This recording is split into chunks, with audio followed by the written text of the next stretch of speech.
evening, everybody. Welcome to Season 5, Episode 22 of the Focus TV. Joined by our normal crew, we got Octavia Wyatt, Raymond Lyons, Cardo W. Jr., Wilson Tarbe Jr. Got a lot to get through this evening. Going to talk some college basketball since the season has officially come to an end, with both brackets coming to their conclusion. We got some DC United, some Wizards, and Go-Go as always. Keith's back this week, talk about a couple more positions in his draft segment he's been having. Again, we're getting closer and closer to the NFL draft. And then, a little extended rapid fire because why not? All right, so Cardell, passing on to you. College basketball season wrapped up. Yes, sir. Let's start on the women's side. Unless she was under a rock. Number one, South Carolina. Went wire to wire as the number one team in the country. Defeated UConn to win their second national championship under Don Staley, of course, with the 64-49 victory over second seed UConn. Um, Gamecocks went 14-0 this season against ranked teams. They became the eighth program to win multiple national championships, joining UConn, who has the most with 11, Tennessee with 8, Stanford with 3, Baylor with 3, Notre Dame with 2, USC with 2, and Louisiana Tech with 2. South Carolina finished the season 35-2, and is also the 12th team to go wire to wire as the number one in the AP poll and win it all. Don Staley released after the game said, our path was divinely ordered. Junior forward Aaliyah Balson, National Player of the Year, of course, no brainer, recorded her 30th double-double of the season with 11 points and 16 rebounds and was named the Final Four most outstanding player. Gamecocks guard Destiny Henderson put on an absolute show. She became the first player since 2000 to set a career high in scoring in the national championship game, finishing with 26 points in the final performance of her collegiate career. She also added 4 assists, 2 rebounds, and did a good job defensively holding Paige Beckers, in check. Beckers only scored 14 points in the game, and she was the only Husky to score in double figures. That kind of tells you the tale of how dominant South Carolina defense was. Staley shrugged off any suggestion that her program has reached dynasty status. She maintained that UConn's 11 titles are still the standard in the sport, but she did proclaim that this team's season-long domination and defensive prowess made it her best squad at South Carolina. So she said it, that's what it is. No one should try to argue that. The Gamecocks finished the tournament allowing 45.5 points per game, the second lowest mark by a national champion against its tournament opponents, trailing only the 2010 UConn Huskies. Just what are your thoughts on the performance from South Carolina? We'll start with you, Octavia. Man, I remember when they first made the final game, and it was South Carolina versus UConn. Everything in my soul wanted to really give UConn a chance because Gino's Gino, Paige is Paige. But I even put it on. I don't even be on social media like that anymore. But I literally said it. I was like my soul told me that the South Carolina was going to dog walk them. And that's exactly what happened. I was like, they're going to dog walk them. I felt it. And literally from start to finish, Aaliyah Boston is a beast. I mean, they had, I don't even remember how many, but they killed on second chance points and offensive rebounds. Paige was the only really bright spot. I mean, I guess AZ was sick. So she had some sick issues or whatever. I don't know what it was, but she wasn't really playing in the game.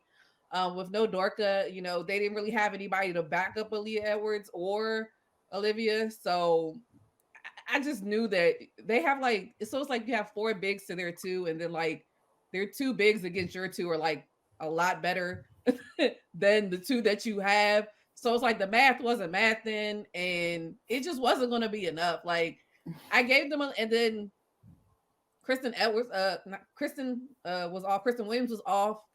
She had been carrying them a lot with Paige being out, and they both weren't able to get on at the same time. Avina Westbrook, she had her moments, but it, like you said, Destiny Henderson balled out 26 points, and Bree Bill was over.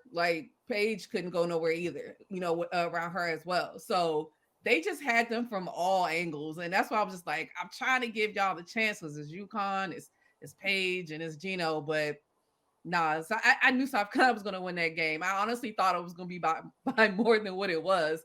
But yeah, they definitely deserve it, especially the heartbreak that they lost last year. I honestly think it would have been a better game if it was them and Stanford again, but we got what we got. Oh, and piggyback on what you said, Octavia, South Carolina had 49-24 advantage on the boards, more than 20 second chance points, thanks to 21 offensive rebounds and forced 15 UConn turnovers. So, yeah, and the thing is, South Carolina didn't shoot the ball that well. They Nope. shot bad. That just tells you it was lockdown city, man. It was nothing. Ray, your thoughts on it? Yeah, I mean, sometimes it's just okay to just be realistic about it, man. UConn was done from jump. They had a great run this year. Especially battling through the injuries. They stayed and persevered, made it to the championship game. But they, like we was talking about in the group chat, they didn't have the bigs for this. Like, and even if you have good bigs, Aaliyah Boston is still hell to deal with. But you brought a knife to a gunfight, man, and it showed. And then South Carolina's defense as a team, they just had them in hell for 40 minutes. Um, uh, I don't ever want to be on the receiving end of something like that because I'm sure it's not fun. But man, South Carolina was just dominant as they've been the whole season. That loss to Kentucky, I think they just took out on the field of 64. So so yeah, man, just that's just the feather in the cap. And shout out to Dawn Staley. She's carving out a tremendous legacy. I was reading I think it was something from Anscape. They said, she kind of filled the void for black coaches that was left by when John Thompson Jr. passed away. She's kind of stepping into that role, as the forefront, representing just minority coaches, man. And now you see it, especially on the women's side with these recent hires, that a lot more black women are getting opportunities to be in leadership positions because obviously they can do the job. It's a shame that it takes Don Staley to go on legendary runs for people to to start to realize this, but what have you, it's the world we live in. But yeah, man, and something that really caught my attention was Don Staley's her speech after they won the game. She immediately shouted out the reserve players. That she's a player's coach, man. Like, if I had a daughter and she had her pick a school, she'd be going to play for Don Staley. I couldn't imagine a better leader. A black woman. Somebody she can relate to, and yeah, man, and she just gives young ladies a chance and develops them, and just the relationship she seems to have with her players. Like, one of my favorite things in women's basketball is her and Asia Wilson's relationship. Like, it just seems so genuine, and Asia, like, you can tell she really reveres her and looks up to her. And that's from that time they spent together. And I'm sure Ada's a better woman for having gone there. So yeah, man, it's just beautiful to see, man. And shout out to UConn as well. Like, they had a great season, man. It's nothing to be ashamed of. They just lost to a better team. Like, it is what it is. So like, all the think pieces and all that other stuff that emerges after something like this happens, just give it a rest, man.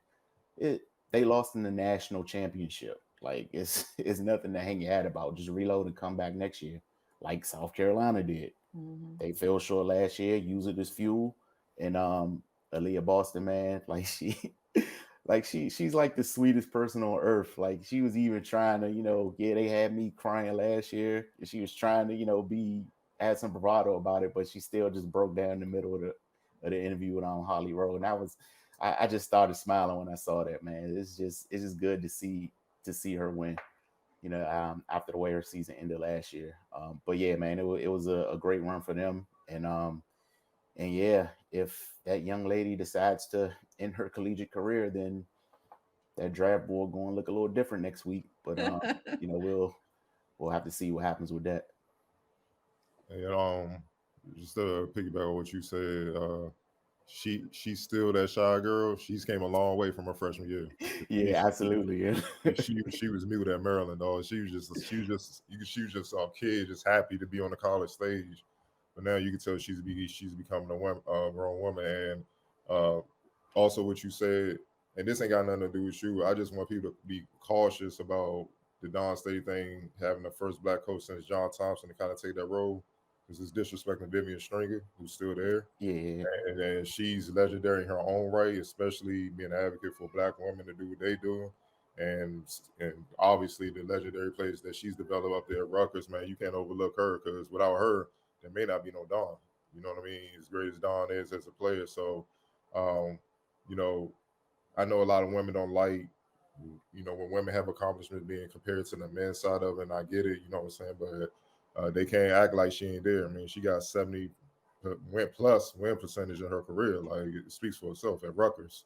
I mean, hell, the men can't even get right over there. You know what I'm saying? They have little blips on the radar here and there, like last year or something like that. But it's consistent with her, man. And she's still pumping out pros. It was one or two that's still in the WNBA in the last few years that's coming and going to work. So, she's still there, man. So it's just about just giving respect where it's due. That's all I'm saying.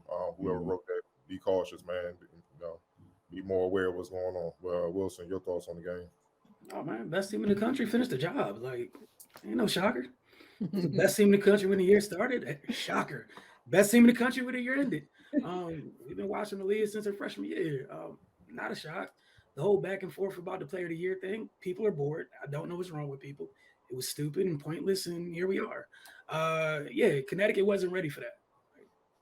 And I know like Ray was talking about with the think pieces, and some people found a way to be mad with what Dawn said about UConn still the standard because people are funny or whatever, what have you. But look, man, that's 2 championships in South Carolina.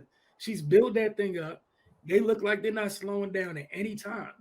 And yeah, man, like the way they go about their business, yeah, some people have to recruit and build to match that. Because you can't just you're not about to knock that off any type of way. What they bring to the table is different than most everybody else in the country. Like, yes, every team has bigs. All bigs aren't equal. Every team plays defense. Every team does not play deep. Some good teams play defense. Everyone doesn't play defense like South Carolina plays defense. You guys mentioned Aaliyah. You mentioned Destiny Henderson. She's pumping pros out over there, and yeah, this was just again, this is just for me. It just wasn't a shot. UConn they've had a deficit. Cardell, we've talked the past years. Well, I think the last time they had a really talented big was when Stewie was on campus. It's not a knock to anybody that's there, but on that level to be talked about nationally, or as like a national player of the year, that type of big, haven't had one since then. It's not a knock on anybody that's there. But you were going up against a team that had one of those, that has the best player in the country, that happens to be the best big we've seen a little bit. Like, there's a reason people talk about Leah Boston the way they do.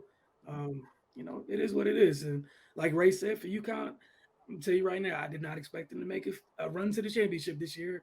Currently constructed, did not see that happening. One thing I hope that happens is, maybe it reignites some stuff over on their side. I got to go turn around and go catch South Carolina right now. Yeah, I know about the past with the history. I don't care about all that. That's then. As right now, you haven't won a championship since 2016. I believe it's 2016. So, you got to get back to meeting the standard. Right now, the standard South Carolina. Recently, like, it is what it is, man. They're the champ. So, shout out to them. Not shocked in the least bit.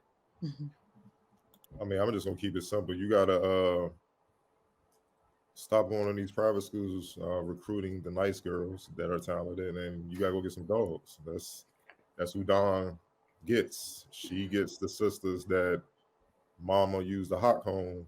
Understand what that's about? She gets the girls that had no problem squaring up with dudes growing up. She gets the girls that plays ball with men. You know what I mean? So they get on this stage, it's light work. She gets killers at every position. They're deep. And like Wilson said, they're not going away anytime soon. They have freshmen on the bench that didn't play a lot, that when they got minutes in the national championship game, if you didn't know anything about them, you like, they got to be upperclassmen because they look poised. They were making plays on both ends. It's just like, And now that they won, they like, well, we ain't trying to go back down that ladder and lose. We want to keep this going. So yeah, it's just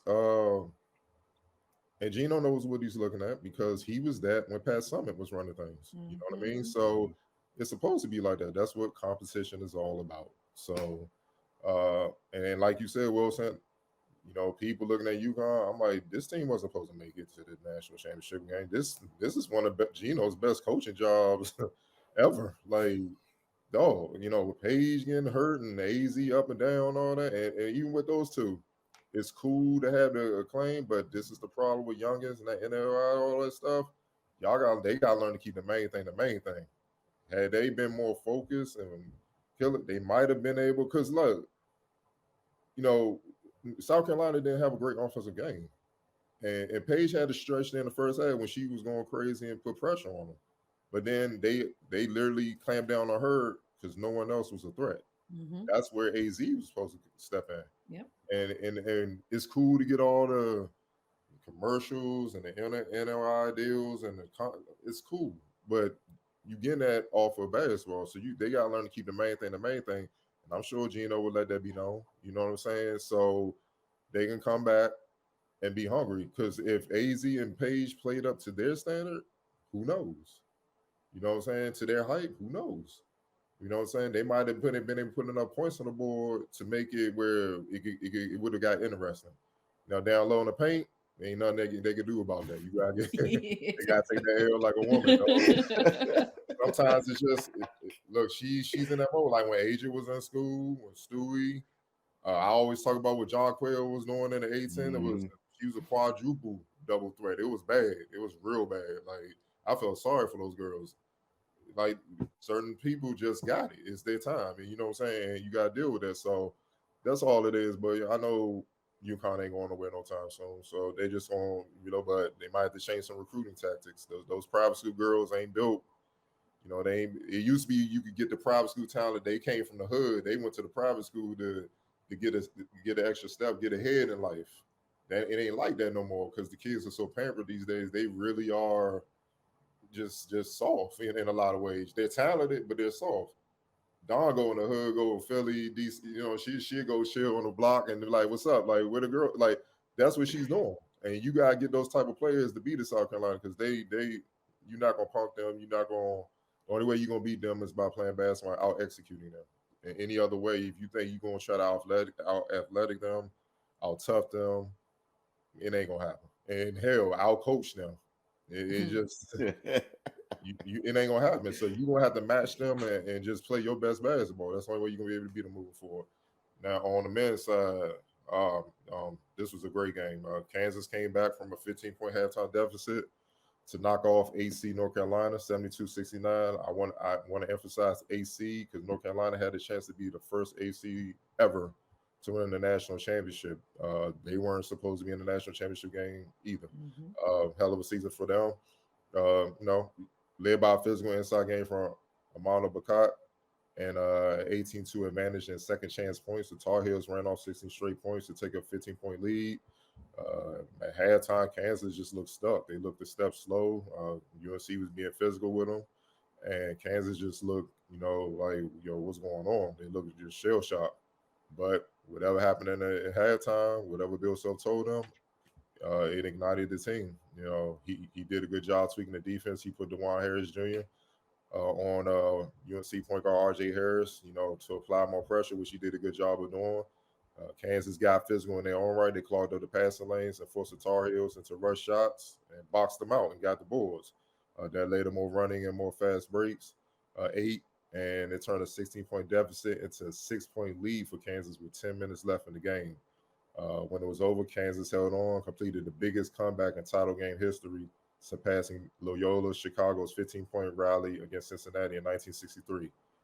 Most of the key players in Monday's title game for Kansas: David McCormick, who had 15 points. Ochai Agbaji had 12 points. Christian Braun, 12 points. And Jalen Wilson, 15 points. Came into the game with a crazy 973 games of college experience. Remy Martin, a transfer from Arizona State, who turned into a key 6th man for the Jayhawks this season. He got it going. He was key. He scored 11 of his 14 points in the second half. UNC was led by Bakar, who posted 15 points and 15 rebounds. Brady Manick added 13 points, 13 rebounds, and 4 blocks. Sophomore point guard RJ Davis finished with 15 points and 12 rebounds, while Caleb Love and Puff Johnson contributed 13 and 11 points respectively. We're gonna start with you, Ray. What are your thoughts on the game? Yeah, like you said, that was a great game, man. Um, Kansas, they showed their championship resolve. Being down 15 and a half, like that's typically, man, it's hard to climb out of that, especially in a game like that. But yeah, they got it done. And something that kind of stuck out to me, I don't know if it was intentional or not, but they didn't Bill Self didn't make any adjustments until the second half, and it seemed to kind of shell shock North Carolina. So I don't know if he just kind of held that in his back pocket because things weren't too out of hand. Because like if he makes that adjustment before the half, then North Carolina can go in the locker room with that extended time and kind of make some adjustments to their own. But it looked like they just came out in the second half, was like, all right, we seen how they hurting us and we gonna nip that in the bud. And it ain't look like North Carolina had an answer, man. And they came out, had more confidence. They were turning them over, getting out on the open floor. They had trouble finishing at the rim in the first half. Didn't seem to have that issue in the second half. Yeah, man, they just turned up and got it done. And you pointing out 3 guys almost have 1,000 games of college experience. That's where that matters. They've seen a lot, in those games, and they were able to fight back and keep their composure, man. But and nothing to hang your hat about for UNC as well. Like you pointed out, I don't think anybody expected them to be there. I know I didn't. They probably just won the most important game, one of the most important games in their school's history. Eliminating Duke, getting Coach K up out of there. Like, that's the emotional win, man. And to be in the Final Four, and then come back and play with that type of energy and enthusiasm on Monday. Like, yeah, shout out to those young men, man. And Bakat, he battling through injury. He still did his thing. It's really enough you can take away from those guys. Yeah, they fell short, but man, it happens. Kansas, they just executed, and yeah, I was concerned for them because it didn't look like anything was going well, but they flipped that switch when they needed to, and successful first year for Hubert Davis. Maybe that he'll get that thing rolling again, and this must be the year of the self-aware coach, because Dawn, she gave UConn their props. She's historically still chasing them. On the flip side, Hubert Davis, he acknowledged that, North Carolina, they got to return to relevancy, in the way that they have been in the past. And, it looks like he's doing his damnedest to get them back there. So yeah, man, great end to a great college basketball season. Yeah, for me, just real quick, as a lifelong Terp fan, for North Carolina to beat Duke twice and retire Coach K, that's a national championship, baby. Y'all did great. Wilson, your Supremely petty, but that's how we do things around here. And also, yeah, everybody enjoyed that. No one's gonna lie. Like everybody enjoyed that. That's the best way to go out. The jokes that ensued on social media were outstanding, top notch. Chef's kiss to all of those folks who got the Coach L jokes in there, going crazy and whatnot. But it was a great game last night. It was a great game, and like you guys mentioned, it just for me, like you guys mentioned, the adjustment made defensively. I think for me, just it was simple as like Kansas matched their physicality, and then at some point they took the edge, and they held the edge in that physicality, and that was it. Like you guys mentioned, North Carolina did a whole lot of the dishing out from the physicality standpoint in the first half. When Kansas matched it, they never really matched it fully back as a group. It felt like Kansas did as a whole in that second half. Like you mentioned, by the time they got 10 minutes left in the game, they had a 6-point lead. I remember watching this. I was just thinking, the Wizards games we've been watching, like the first 6 minutes of halves, we watch other teams come out of halftime and decide that, hey, we're gonna establish ourselves. And Kansas did just that. I think it was like a 12-1 run right out the gate in the second half. But I thought they did a great job. You guys talk about the experience.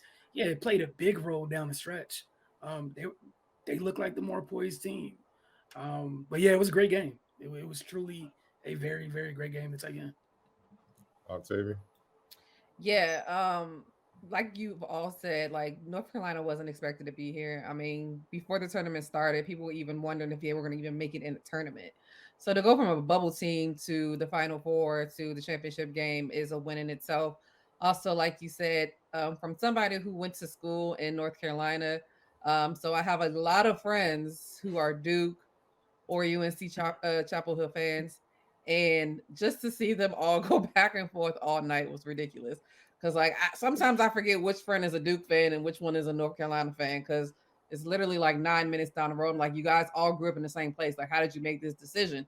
But it was a lot. But back to the championship game, like to see UNC come out the gate like that, and I mean Hubert Davis was fired up, yelling at the reporter on the sideline, and they came out with that fire, so and they came out with the physicality. But just like you said, like for Kansas to be down by 15 at halftime, and the first play coming out of halftime where McCormick dunked the ball down low, they got him to the ball down low, and I had a feeling from there. I was like, okay, they came back out to play.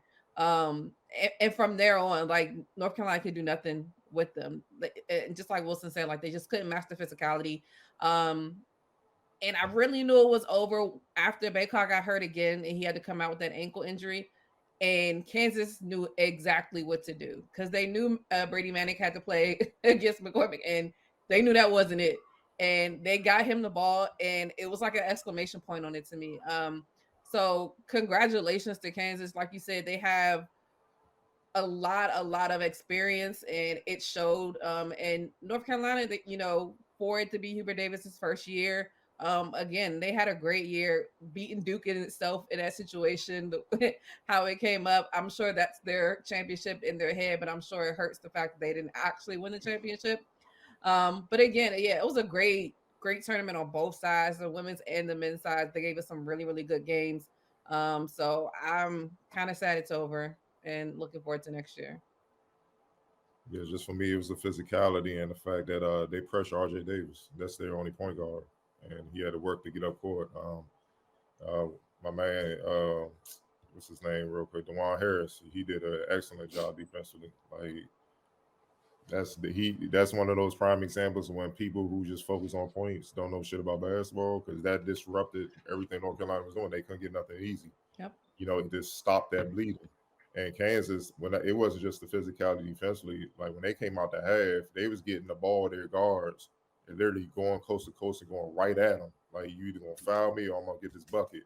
Time and time again, Braun, Baji, all of them, they just was taking it to them. I'm like, damn, dog. Like they had no fear again. They shot blocked and nothing. They just y'all gonna have to make a decision right now, and that put the Tar Heels on the heels, and there was nothing they could do about it. And RJ Davis, truthfully, is their only one true point guard. I know they have other guards that handle the ball, but they're not point guards. Like Love, I felt like at times and a little bit shot him out the game. He was 5 for 24. Like that's what I mean. You got to feel when you ain't got it, though. Like that, especially in college game. This ain't the league where it's so much time and 24-second clock. You got to move quick. Take your time. That's where the experience come in. So that they don't have that this current UNC team don't have on that stage like Kansas, because a lot of these dudes were on the Kansas team that were favorites to win it all in 2020, but the pandemic hit. They shut the season down, so they were on their way, well on their way to possibly winning that championship. So these guys came back from a mission, so they were boys, but they just took it to UNC, and there was nothing UNC could do about it. They couldn't adjust, and like I said, I think they just exposed the weaknesses of them. Them not being able to execute. Everybody runs plays, but very few execute. You got to execute the play for it to work. You know what I mean? And by them pressuring RJ Davis, he got him well down into the shot clock, and now they rushing. And guys, some certain guys may not be poised like Love.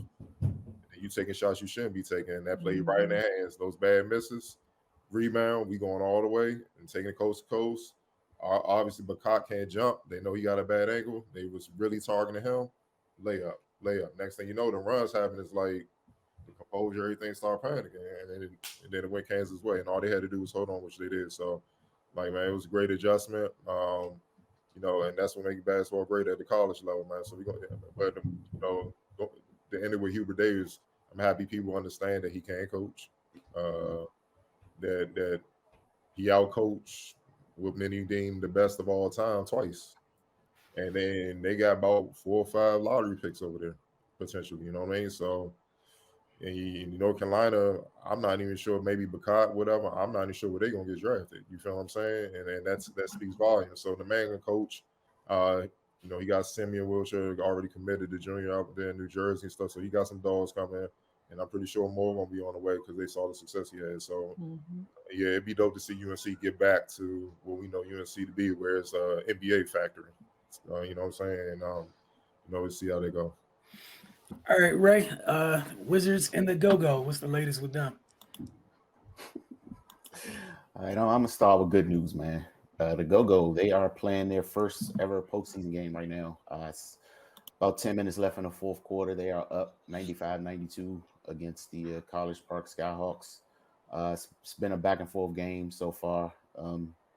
Jordan Goodwin's leading the Go-Go with 16 points. Joel Ayayi's right behind him with 14. Hami Akanike has 12. And Jordan Shackle has 14 as well.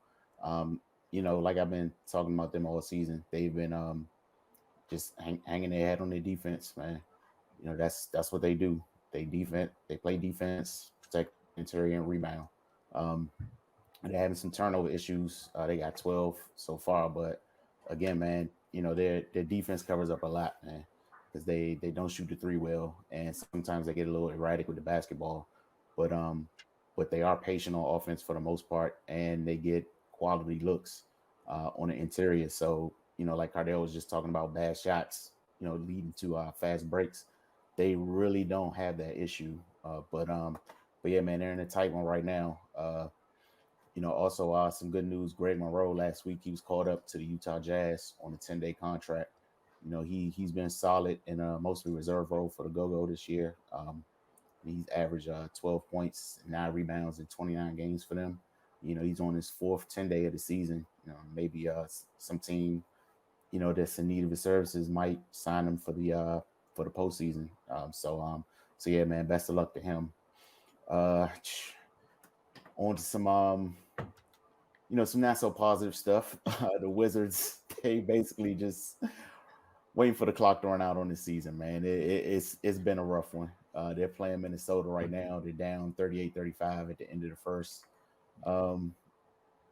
Yeah, man. What more can I say? You guys have been watching Wizards Outlook. It's been a struggle, man. And for all things considered, this has been a pretty disappointing season, especially considering last year they were able to make the playoffs, despite all the injuries, despite basically having a 2-week COVID break in the middle of their season. They were still able to scrap their way in. So, to see them kind of not bring that same fight to this season, despite it was pretty much they had a lot of turnover with their roster, but they brought in vets who were expected to kind of stabilize things. And yeah, man, things just didn't go their way. They got a new coach. They still made some roster changes mid-season. So hopefully things get better for them moving forward. But that the elephant's still in the room, man. There's one personnel decision that has to be made so they can know how to move. So as Wilson always says, this could have been solved a long time ago. The big red button was there. They decided not to break the glass cases. So here we are, man. But yeah, man. Hopefully they can get this stuff together. Yeah, this was a rough 82, man. Me, Wilson, and Cardell, we gotta pop some champagne or something on the 10th. Just as toasted up, man, for getting through this one. But yeah, so hopefully they can pull this one out tonight. They're not starting on the best of notes. They've been giving up 40-point quarters like it's their business. So who knows, man? Maybe they'll shock us. Yeah, we'll see. So we're going to take our first break. When we'll get back, some DC United updates. Keith segment, and then a little bit of rapid fire watching the Focus TV. We'll see you guys shortly.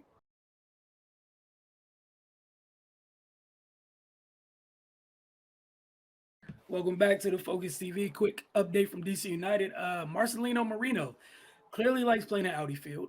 Saturday night, he delivered the winner in the 4th minute of stoppage time to give Atlanta United a 1-0 victory over DC United. Atlanta won a corner in the 94th minute. Brooks Lennon took the kick. He would find Moreno in the middle of the box where he got free of his marker and headed the ball to the far post. It looked like maybe you had a couple of defenders who are thinking maybe we want to leave the line of vision clear for Bill Mead so he could get to it. Looked like a couple people hesitated whether they're going to clear it or not. Either way, the ball trickled into the net. Moreno did this earlier, not this year, but he did this last season. Last time he was at Audi, he delivered the game winner. But for DC United, it was a hard-fought game. It was just tough to lose it like that. You want to leave with at least a draw in that situation where you fight like that to hold a team with the type of attack and quality Atlanta United has to 0 for that long. But, the result is the result. Both keepers, both Bill Mead and Brad Guzan, came up big for their teams in key moments. For much of the match, Atlanta was able to take advantage of an opportunity where DC was not. Often in that sport, that's simply what it is. The opportunities that you get, do you capitalize on them or do you not?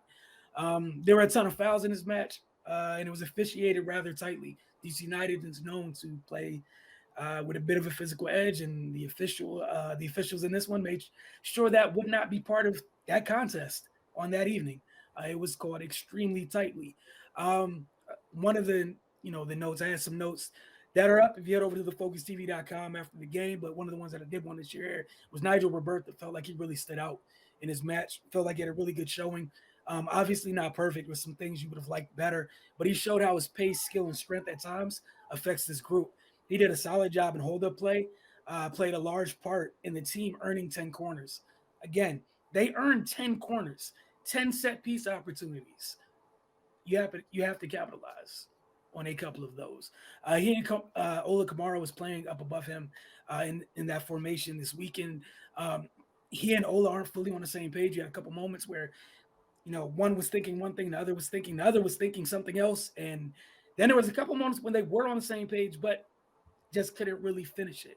Against a good team like Atlanta, Nigel showed that he does, in fact, have what it takes to help this group in different spots on the field.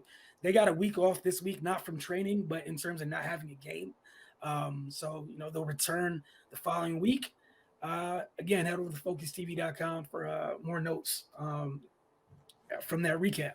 All right, up next, we got Keith. He's talking tight ends this week on his draft segment. And right after that, we'll take our second break. When we get back, a little bit of rapid fire. You're watching the Focus TV.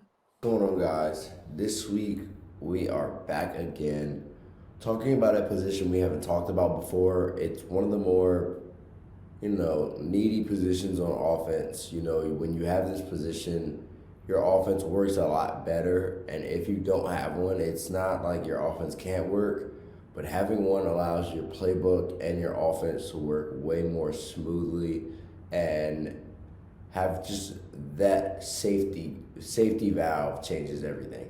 The position we're talking about is tight end. The two people we'll be talking about today is Trey McBride and Jelani Woods. Trey McBride goes to Colorado State. Jelani Woods goes to Virginia. We'll start out with Jelani Woods. Jelani Woods is 6'7", so already off the get-go, okay, he's going to be a big target. He's been, if you just watch him, you can just already see Mo Alley Cox in his game, tight end for the Indianapolis Colts. Just watching him, you can see that they're both similar play styles. You can tell that they both have a basketball history, and they understand how to box out a defender, especially in the red zone. Teams that are struggling in the red zone would really be able to use Jelani Woods just solely off the fact that in the red zone, he allows you to do so much more. Being 6'7", you're really not going to find another corner if you put him on a fade ball. There isn't another corner who's going to be able to jump with a 6'7" guy. That's why guys like Jimmy Graham were able to do what they did for so long, is because they were able to win those 50-50 balls. It's a big part of being a tight end. So being a tight end isn't just blocking; it's also making those really contested catches, and I think that's where the good tight ends separate themselves from, or the great tight ends separate themselves from the good ones, because if you can make contested catches like Gronk, Travis Kelsey, George Kittle, Mark Andrews does it all the time. If you can make those contested catches, that's when you go up there with the elite guys. But when you just have okay hands, you catch it when you're supposed to, you figure out where the gaps are in the zone. That's when you're a good tight end. There's a difference between the two. Jelani Woods will probably go day 2, probably maybe mid second round to late, early third round, just because of his upside. I think he's at the point in the process where people are starting to notice how valuable his skill set is, his physique, how big he is, and how he can be utilized. He's tough to bring down after the catch. Teams are gonna love that, especially being 6'7", and bringing what he does to the red zone is definitely going to have his draft stock through the roof. Now, the other person we'll be talking about is Trey McBride. Trey McBride, I personally think, will be the first tight end off the board. He's probably the best tight end. He brings contested catchability after the catch, blocking, the whole 9. He's not too fast, which is probably why he'll go second round. I think he has a chance to slide into the first round, but I think it's unlikely that he goes first round. I think his best shot is going in the second round, but he's a very talented player when it comes to making the tougher catches that majority of tight ends cannot make. After the catch, he's extremely tough to bring down. It's like bringing down a fullback. If you've ever seen, I don't know why his running reminds me of this. It's like a mixture of George Kittle and John Kuhn after the catch. It's like he's athletic, not as athletic as George Kittle, but he's a bit more than John Kuhn, and it's just like right in the middle, but it's so nice to watch. And you can tell that when he gets on an NFL team, he'll be able to do what he did in college and finding the gaps in the zones while still providing the after the catch ability. Because I don't see that going away. He's still going to be very hard to bring down. He had a great Senior Bowl, and even there, you could tell the difference between him and majority of the other tight ends that came out this year. He looks so much more polished and ready to go for day 1. His ceiling is higher than majority of what the other tight ends have to bring. Like, Jelani Woods is a red zone target, but outside of that, he's not going to be a every down tight end who you can stroll down the field with. Trey McBride is really going to be a 3-down tight end who you can use to block, who you can use to go on screens, and you can also send him downfield, and he can be a mismatch with the shorter corners and the slower linebackers. Yeah. Trey McBride is a very talented tight end who will continue to get better. I don't see him reaching the top 5, top 7 tight ends, but I really think he can be a higher end tight end for most teams. And depending on which team he gets drafted to, depending on how good the quarterback is where he goes, I think he can really fit a Robert Tonyan role with whatever team he goes to, because he's just a guy who is going to catch the contested catch ball. He's going to catch the short to medium routes that you throw at him, but he's just not going to be someone off speed off the get-go. So he'll probably go early day 2 to late day 2. He may sneak in day 1. Not sure, but there's a chance at it. This has been the covering of Jelani Woods and Trey McBride, 2 tight ends. See you guys next week.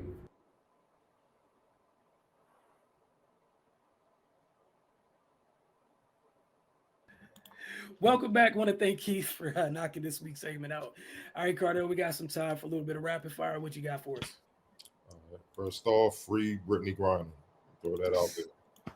Please. Getting crazy out here. Where should we start? Oh, a little bit of crime from the NBA. After leading the race at times last season, he finished second to Nuggets center Nikola Jokic in MVP race. Embiid again led much of this season, but he is falling behind Jokic and maybe even Bucks for Giannis and Antetokounmpo. Embiid via Tom Withers of the Associated Press. If it happens, great. He said of winning his first MVP. If it doesn't, I don't know what I have to do. I feel like they hate me. I feel like the standard for guys in Philly or for me is different than everyone else. Thoughts on Embiid possibly not winning the MVP? Octavian, start with you. Oh, I didn't know guys that talk cry so much. Jesus. Um, like what are we talking about? Like nobody, like he's been in the race this entire time. It's going to be stuck. So it's going to be tough and it's going to be a close race.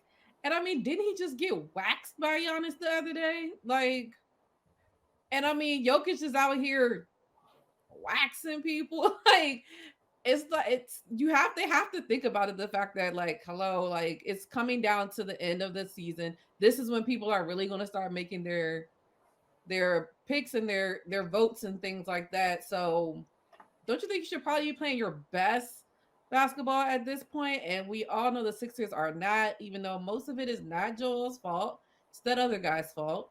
Um, but if he wins, like to me, it's weird. It's like you can't say if I win, I win. But if I lose, you guys hate me. Like what?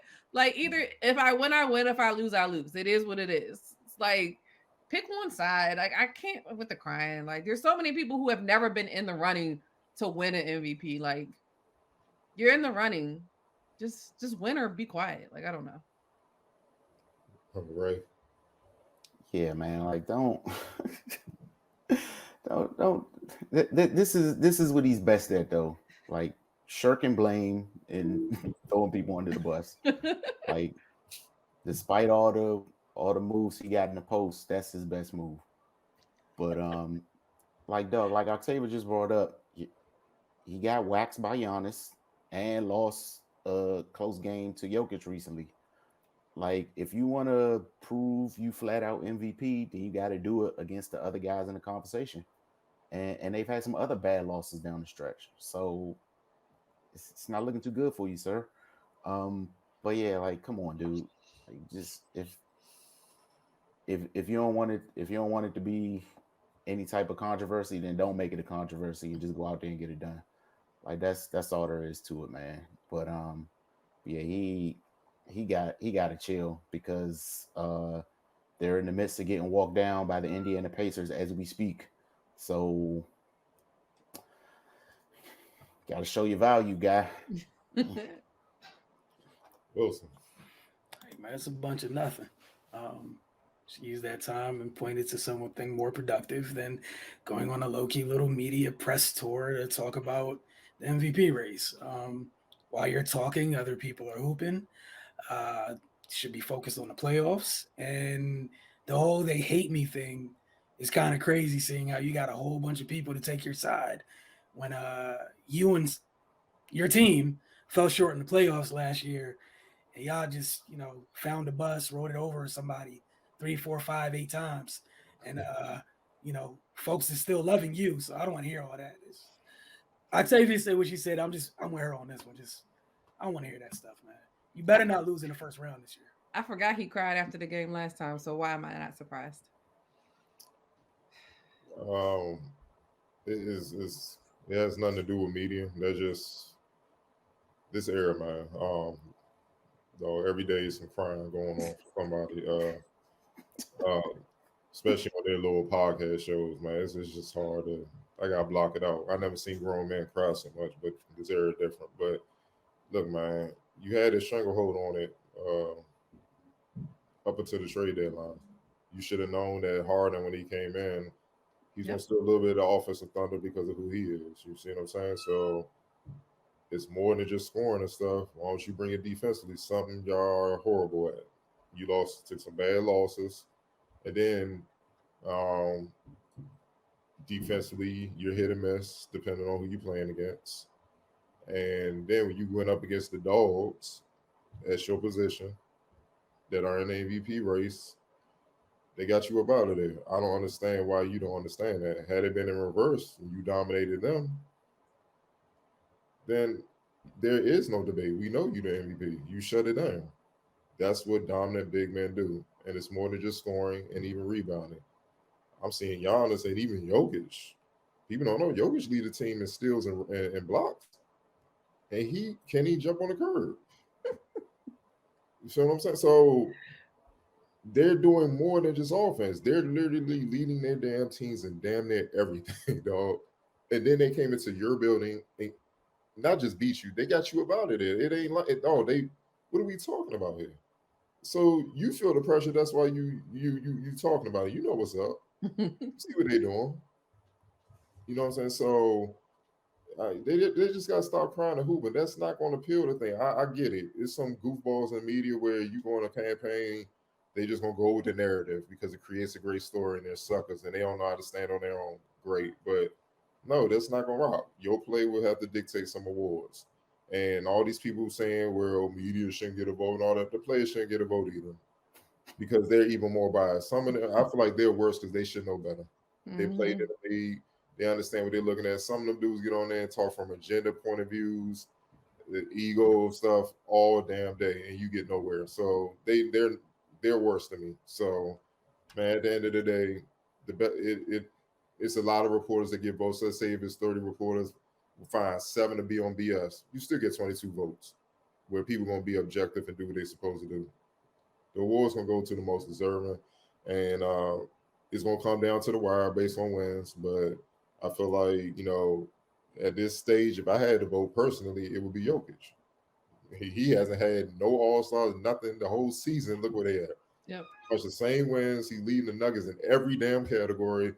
I mean, he's putting up video game numbers, dog.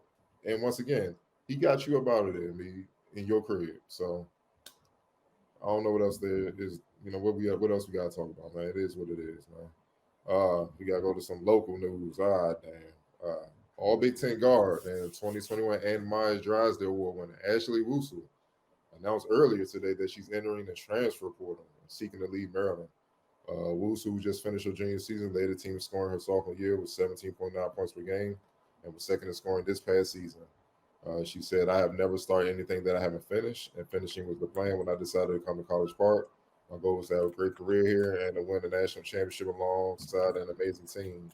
Unfortunately, events have transpired on and off the court this year have led me to make the very difficult but necessary decision to continue my education basketball career elsewhere. Wusu has 2 years of collegiate eligibility, including the extra year granted to many NCAA athletes amid the COVID-19 pandemic. Wusu was tagged Big Ten Freshman of the Year in 2020, as well as a two-time Big Ten Tournament MVP in 2020 and 2021. She was named to an All Big Ten team each over 3 years at Maryland, including the first team in 2021. 6-foot guard from Woodbridge, Virginia, missed time this season because of an ankle injury and illness, and averaged 14.2 points on 42% shooting, 40% from three, as well as 3.7 assists. The Terps lost in their Big Ten tournament opener for the first time in program history and later fell in the Sweet 16 for the second straight year. This time in Stanford, the Terps are also losing graduate students Katie Benson and Chloe Bibby, who have declared for the upcoming WNBA draft. Ray, just what are your thoughts on this transfer, what it means for Maryland, what it means for Ashley, and what work Brenda got to do. AAU season is here. Yeah. Wow. Yeah. That definitely leaves a big void that Brenda needs to fill. I obviously don't know the inner workings of that situation. I hope Ashley lands a great spot. Yes, it's news I didn't expect to hear. But here we are. Yeah, I'm dumbfounded, man. Like, and we've seen before, players leaving the program, but this is still a shock. Um, yeah, it's like she seemed to be, in a good spot for her development, and even though they've had kind of back to back, early exits, in the NCAA tournament. I don't know, man. This is this is shocking news to say the least. But again, man, I hope Ashley she finds what she seeks. And I hope Brenda can get to a point where she can retool that position. Because this is that's a huge loss for them. She's been kind of their steady hand the past few years. So so yeah, man, it's I got all the faith in Brenda that she'll be able to kind of turn that around. But yeah, man, it's sad to see Ashley go, man. I enjoy watching her play here. Wilson. Yeah, echo Ray's sentiments. Definitely enjoyed watching her play for the last 3 years at Maryland. Um, that's a big void to be filled for Maryland because we saw what they were like when this year, especially when her and Diamond being injured, being out of the lineup so frequently. You saw just how hard it was to kind of, with both of them gone, both when they were respectively going for their absences, how hard it was to fill those voids, and they really couldn't and didn't. End of the year, you got everybody back for the most part. But no, like Ray said, definitely wasn't on my bingo card of things to wake up to while getting ready for stuff today. Obviously, I hope Ashley finds the best situation for her. But probably like a couple years ago, I would have been like really like what's going on and everything else. All I can say really is just like, look, man, we're in the transfer portal era. A lot of schools deal with it. I just hope it's not something like truly bad that happened. And so in terms of off the court or on the court rather, but as far as Maryland goes, it looks like I know they got who they transferred Lavender Briggs, transferred over from Florida last year as a guard. Her Cheyenne Sellers. Not to cut you off, Yep. Angel Reese just entered the portal. Oh really? Oh Yeah. boy. What is happening? Wow. Oh Wow. boy. What is happening? So that's what that private chat was just now, huh? Yeah. I don't know if Yeah. y'all saw my face when I read it. I Is was Diamond if nothing on Diamond yet? So yeah, Maryland right now, that's about to be tough. Damn, bro. What the hell? Now I gotta be like, okay, so something happened. what's going on in Maryland, dog? Yeah. Something happened. Yep. Because that's what I was going to say. I was like, I definitely was completely taken off guard when I saw this morning. I was like, not Ashley, like that's wild. And the first thing that I thought about was the people that she was leaving behind as well, like with the Angels and Diamond, and seeing how the rest of the team would then shape up without her being there anymore. Now to hear Angels going into the portal, Katie Benson's leaving, of course, trying to go to the league, Chloe Bibby, it doesn't leave much left. So I am going to be very interested if and when additional information comes out about their reasoning. Because to say on the court and off the court things, it's kind of taking me a little bit off guard because usually sometimes when you hear stuff like that with kids going into the transfer portal, it's like something happened in my family. I got to get back home. I need to play closer to home. I mean, she's from this area, so Both of them. yeah. So it's like that gives me more pause. It's like, okay, I don't think it would be that, but again, you never know. And to me, the only other thing that I could possibly think of is just their competitive, spirit. Like it's gotta suck to constantly lose in the tournament. To be a pretty good team every year and to lose in the tournament the way that they do. So I mean, that was the only thing I could possibly grasp at straws to think of, but that's kind of wild. Like I don't know what's about to happen. And I love Brenda Freeze, so I hope it has nothing to do with her because she's literally been one of my favorite coaches since I was in high school. Like I went to her camp when I was in high school, so like I always had a soft spot for Brenda. So I'm just kind of really taken aback. I mean, I like both sides, basketball, Maryland side, but this different because these are not the type of players, covering them since they were young in high school and AAU where they run for cover when stuff ain't going right. So something's going on. I obviously don't have no information. It just literally came my head from that. I'm pretty sure somebody relay it soon enough, or if somebody will break it. one thing I do know the last couple of years between Diamond, Angel, and Ashley, they all have suffered injuries. If I had to guess at one thing, were they forced back too soon? You know what I'm saying? To keep winning games, because they have a lot of depth and that compromise their health, and they pissed about that. You know what I'm saying? Which could be the case. It's happened.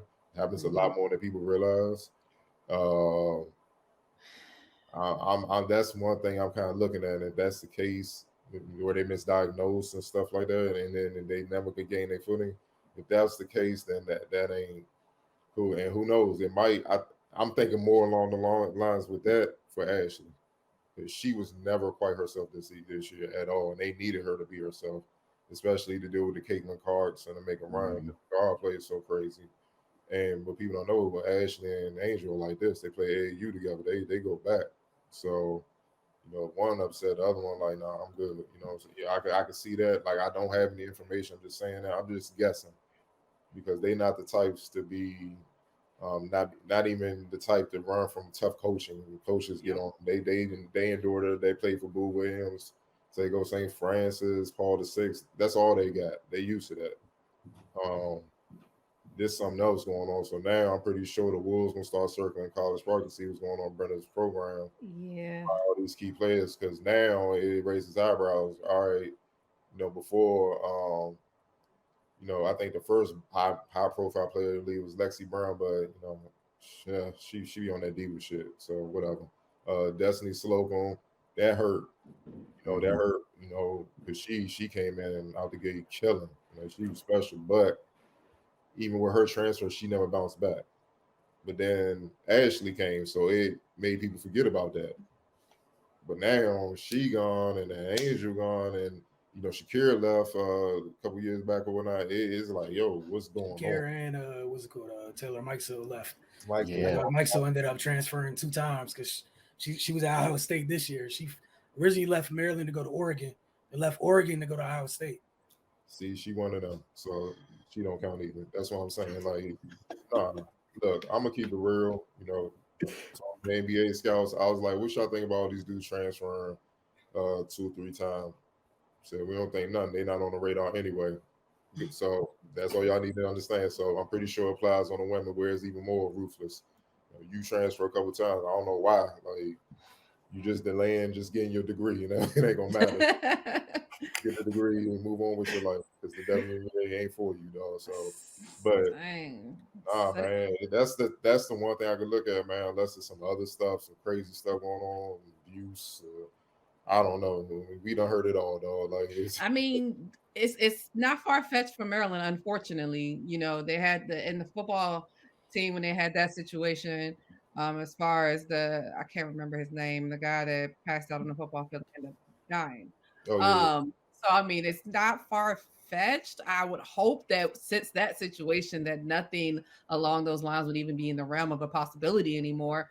But again, you never know with half the stuff. And I'm just reading stuff now. So they have a total of 4 people in the transfer portal, even though the other 2 didn't even really play like that. But still, they got her whole program. Like, now Maryland's like literally at the bottom of the Big Ten now, because they don't.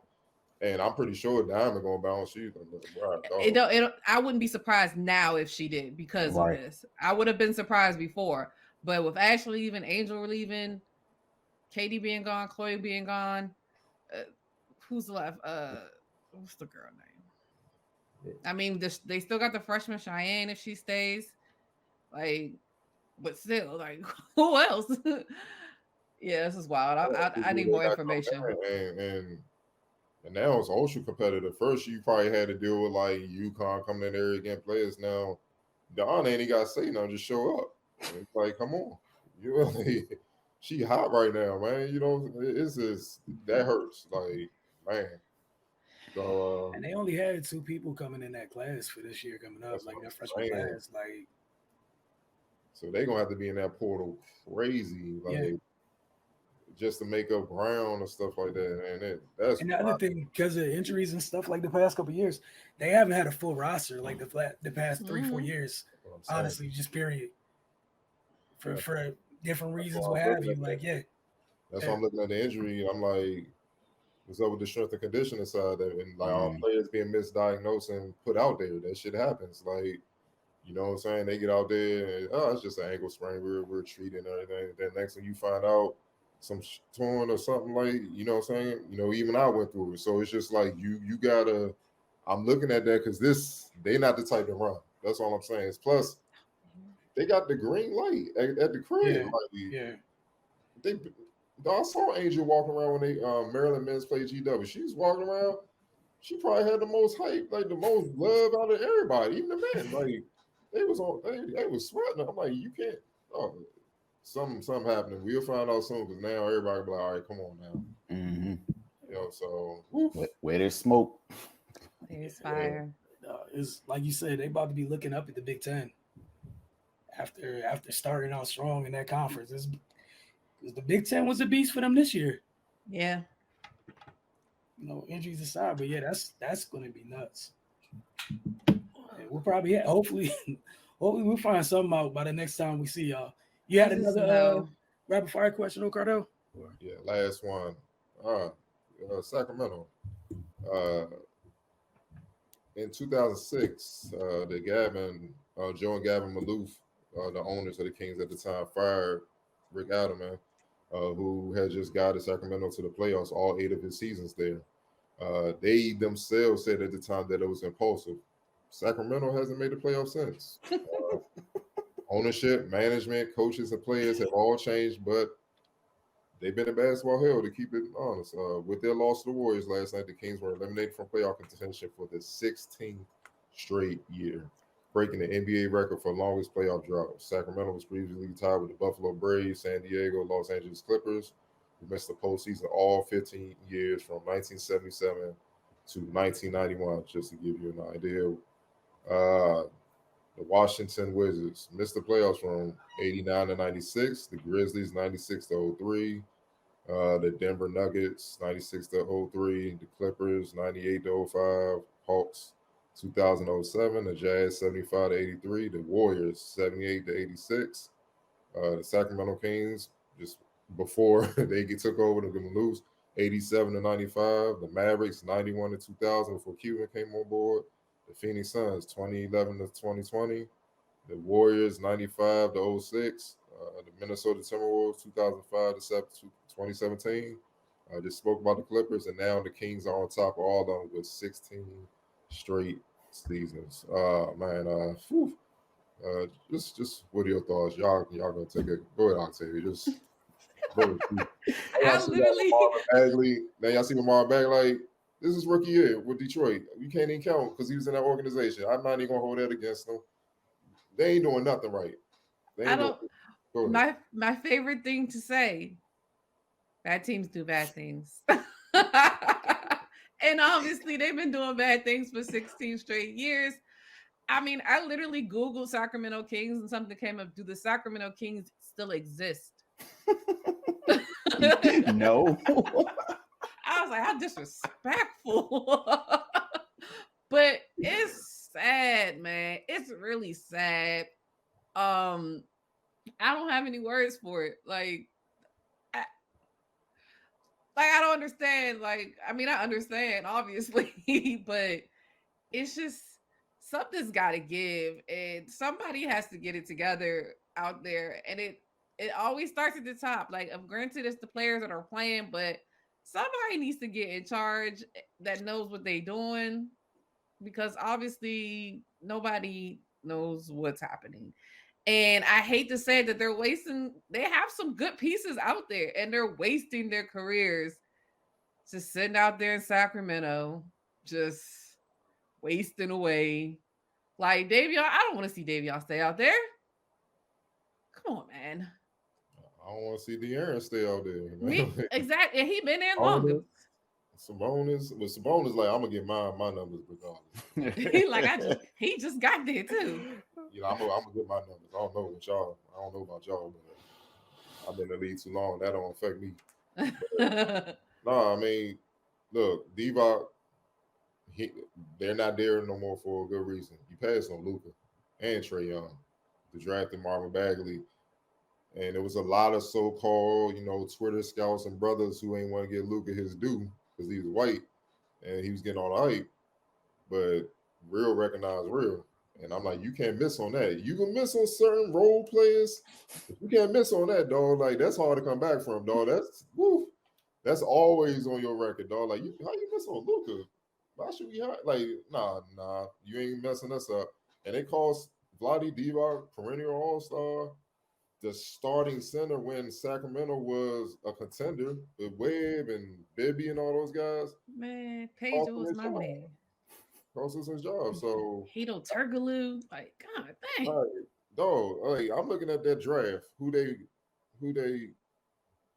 Mikal Bridges with the Sixers, and Shai Gilgeous-Alexander, Miles Bridges, I'm Michael Porter. Dog, they passed on some players, man. Kevin Huerter, Lonnie Walker with the Spurs.